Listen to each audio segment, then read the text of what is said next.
Hey guys, what's up? In this video, I will be comparing what it's like to live in Massachusetts with our neighbors to the north, New Hampshire. Stay tuned.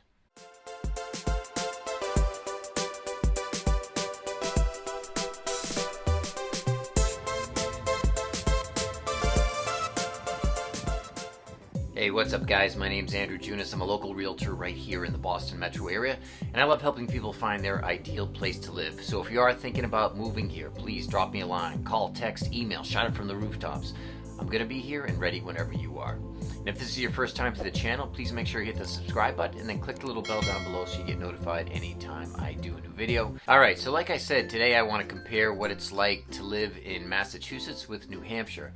And I want to look at things like the cost of living, so overall cost of living, and also then some individual cost, how they fare, in Massachusetts versus New Hampshire, but also the quality of life. What are some of the pros and cons of each state?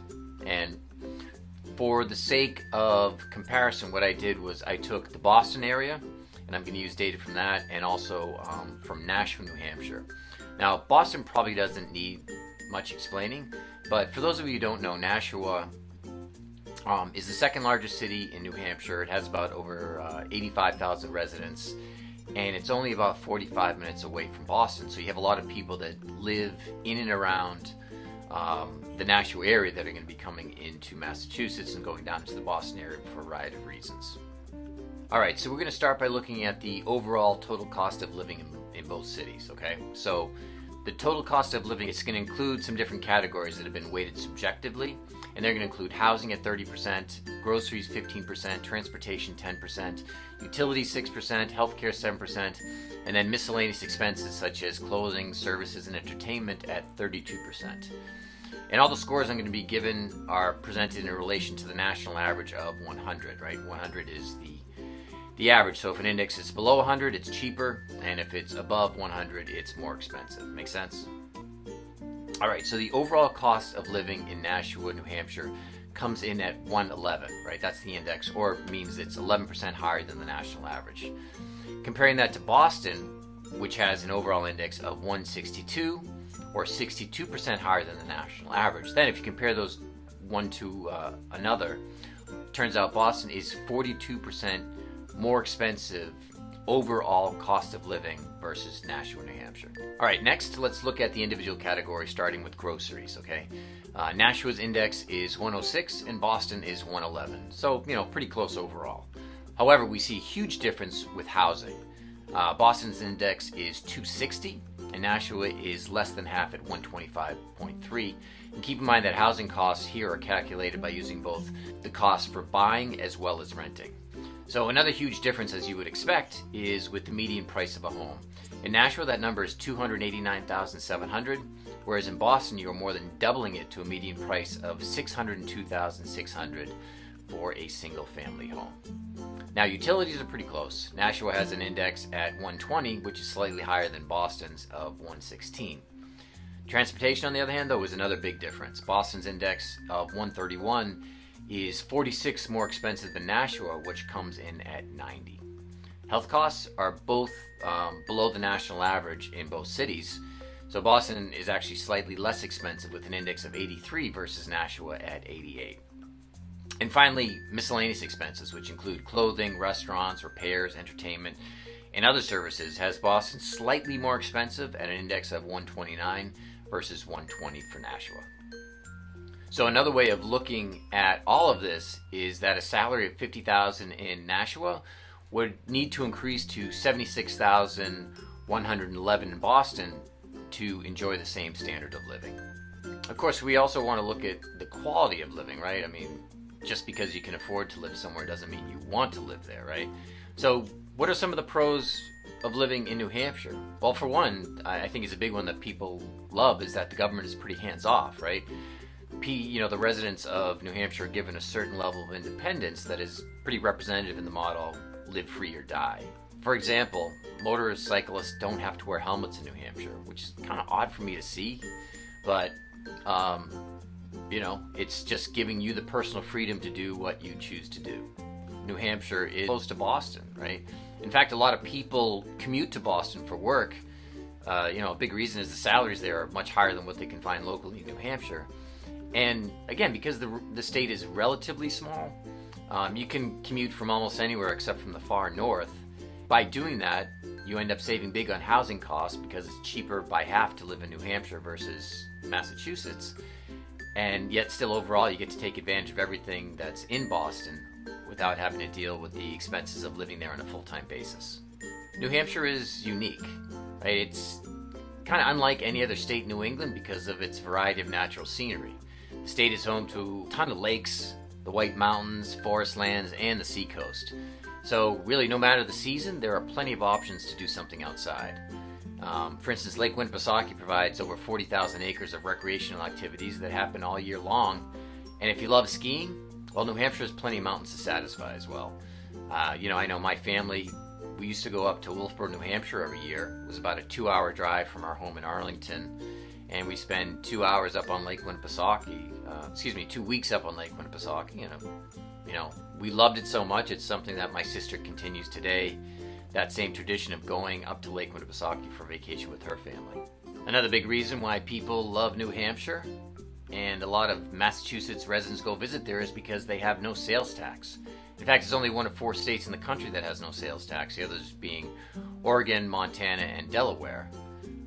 In fact, New Hampshire has no broad-based personal income tax, no personal property or machinery tax, no inventory tax, no capital gains tax, no professional service tax, and no customs or software tax. You will find a lot of cars with Mass plates in the parking lots of the malls and liquor stores that are just over the border from Mass, taking advantage of the no sales tax, especially on those big ticket items.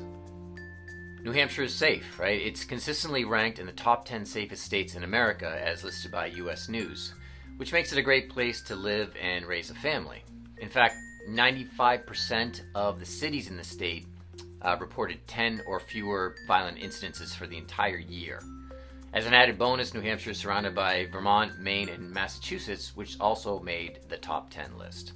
New Hampshire has some pretty good employment opportunities as well, right? They have several companies with a significant presence in the state, including Oracle, Fidelity, UPS, BEA, and Coca-Cola. And they all pay a competitive wage and with pretty good benefits, so that could be a good reason to stop commuting to Boston if you do end up snagging a job with one of those companies. On top of that, New Hampshire has a very low unemployment rate, so chances of getting a job at any level are pretty good. New Hampshire's got some excellent education. They're home to top-notch educational institutions like Dartmouth and Phillips Exeter Academy. I'm sure they have some other good ones too at the local levels, but those are 2 real kick-ass ones, if nothing else, right? And so some of the not-so-great things about living in New Hampshire, well, for one, it's definitely the harsh winters, which can be pretty brutal, right? I mean, you can have snow on the ground lasting for months, and you got to be prepared for bad driving conditions, business closings, school closings. The good news is most towns are equipped for this stuff, right? They're used to it year in and year out.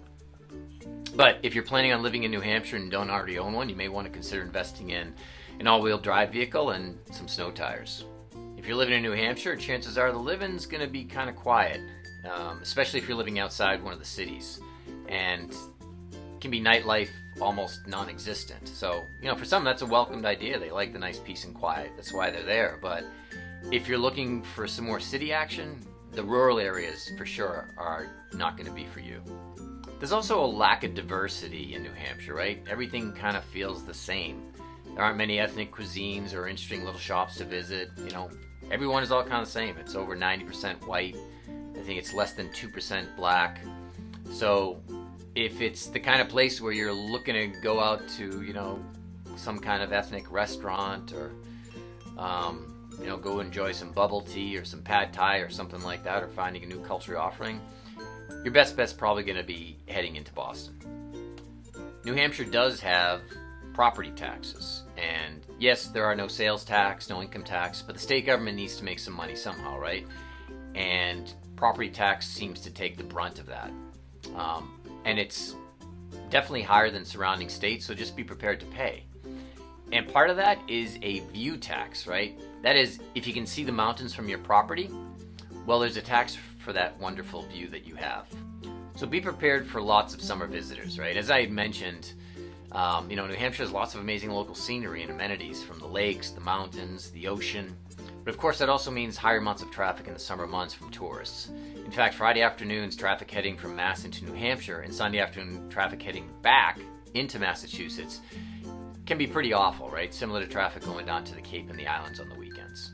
All right, so what about Massachusetts? What are some of the pros and cons of my fine state? Well, I've done other videos that have talked more extensively, but I'm going to touch on some anyway. Some of the bigger ones that I think, are a draw to people, why they come here, or the cons about maybe why they stay away or why they want to get away, right? But first is the first-class education, right? Like, not only does Massachusetts have great public schools, but they also have some of the best universities and colleges in the world, with places like Harvard and MIT, BU, BC, Brandeis, Babson, Tufts, etc. Just a ton, That's why there's over 150,000 college students that invade the streets of Boston every year. Massachusetts has a lot of employment opportunities, right? There are a lot of jobs here. In fact, Massachusetts has the largest percentage of the New England region's labor force. And some of the top industries in Massachusetts include education, health, and technology. And the state is ranked 7th overall in best states for job opportunities. Number 3 is, of course, we love our sports. It's a well-known fact that Boston sports fans are some of the most loyal and dedicated and die-hard fans in all of the country. We've had unparalleled success here over the past 20 years. By contrast, New Hampshire has no major league sports teams, right? They do have a racetrack, the New England Motor Speedway, for people who enjoy NASCAR. And of course, Boston is steeped in history, right? From the Pilgrims to the Colonials, Boston is one of the oldest cities in the country and is ranked among the top historical places in the U.S. So definitely, if history is your thing, Massachusetts is going to be your place. Now, Massachusetts is also home to some great beach spots, right? It's home to some of the most picturesque beaches and beach towns in New England.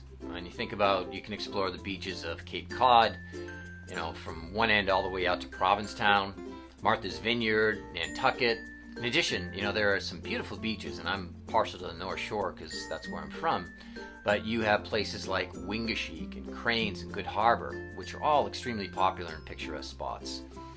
And Cranes Beach has, in fact, even been on past lists of America's top 10 beaches. So really worth it, a look if you're ever in the area.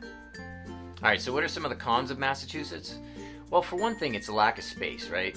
Massachusetts is the 7th smallest state in the country based off of size, but with over 7 million residents, it's the 3rd most densely populated state in the nation.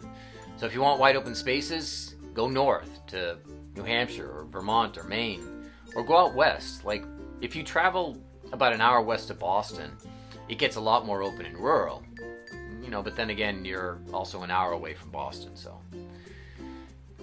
Another con is the traffic, right? Traffic around here sucks, and it especially sucks when you're around the city of Boston. Now, the state does have a fairly extensive public transportation system with trains and buses and subways to help ease it, but it's inevitable that if you are driving in and around Boston, you're going to experience bad traffic and probably a few aggressive drivers. It can definitely take a while to get used to the driving culture around here. Massachusetts is wicked expensive. Unfortunately, the state is expensive, right? With education, transportation, and housing being some of the highest priced ticket items that you'll find. In fact, U.S. News ranked Massachusetts 47th out of 50 for overall affordability and 46th for affordable cost of living. Thankfully, Massachusetts also has some wicked good paying jobs that at least can help to offset some of the wicked expensive expenses. Another con, and like New Hampshire, is that we have harsh winters and, generally sucky overall weather. Like New Hampshire, it's brutal winters, but on top of that, the springs can be cold and gray and rainy, and the summers are hazy, hot, and humid. I think most people will agree that fall really produces the best weather around here. All right, guys, thanks so much for watching. Please reach out with any questions or comments. And again, my name is Andrew Junas. I'm a local realtor right here in the Boston metro area. And if you are thinking of moving here, please reach out. Call, text, email, shout it from the rooftops. I will be here and ready to help whenever you are. And once again, if this is your first time to the channel, please remember to hit that subscribe button and then click the little bell down below so you get notified anytime I do a new video. All right, guys, again, thank you so much for watching. And until next time, take care.